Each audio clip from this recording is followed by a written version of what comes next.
Alors aujourd'hui, j'avais envie aussi de te parler du pervers narcissique parce que je vois énormément de posts dessus et je me rends compte en fait qu'il y a beaucoup de personnes qui ne font pas la différence entre le narcissique et le pervers narcissique. C'est deux personnes complètement différentes.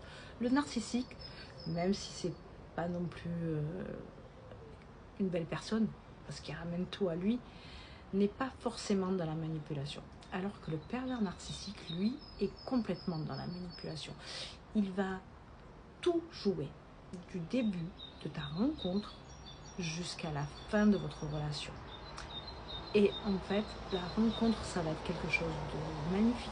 Quand tu vas le rencontrer, il va te montrer la plus belle version de lui-même, c'est-à-dire que c'est une gentille personne, c'est quelqu'un de serviable, c'est quelqu'un de présent, c'est quelqu'un qui va te complimenter, tout va se faire de la plus belle des manières, cette rencontre. Dès qu'il a agi comme ça, tu vas être en confiance, tu vas te livrer, et c'est à ce moment-là que lui va se servir de ce que tu vas lui dire. Tout ce que tu vas lui confier, ça sera une arme pour lui.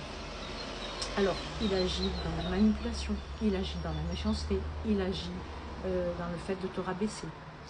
Et il le fera tout le temps, devant les personnes, en privé. Quand tu te vexeras et diras « mais c'est rien, c'est une plaisanterie, je plaisantais, je n'ai rien dit de méchant ». Il va te faire une remontrance, ne serait-ce que vous êtes à table, vous allez manger, tu vas te prendre un bout de pain, et là il va te dire « mais tu n'as pas un peu grossi dernièrement ?» Alors ça peut paraître sympa, il va le faire pour ton bien, mais en fait non. Parce que toutes ces petites remarques qu'il va te dire, mis bout à bout, c'est du harcèlement, c'est te rabaisser, c'est te provoquer. Et toi, en fonction de ta réaction, tu risques de te trouver prise au piège. Alors, je ne dis pas qu'il y a un mode d'emploi, mais je vais juste te donner le conseil qui est: essaye de contrôler toutes tes réactions. Plus tu rentreras dans les émotions, plus il gagnera.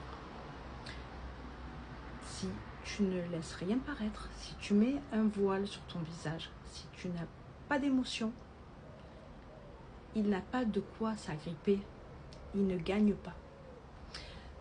C'est pas le remède miracle, mais c'est te protéger. Évite toutes les relations, les émotions excessives. Voilà. Plus tu contrôleras tes émotions, moins il aura de prise sur toi. Voilà. C'est mon petit conseil. Et si tu veux en parler, si tu as été confronté à cela, n'hésite pas à m'envoyer un mail, n'hésite pas à me parler en message privé. Et je me ferai un plaisir de discuter avec toi, de te donner des conseils et peut-être de t'amener à avoir la meilleure réaction pour toi et pour te protéger. À très bientôt.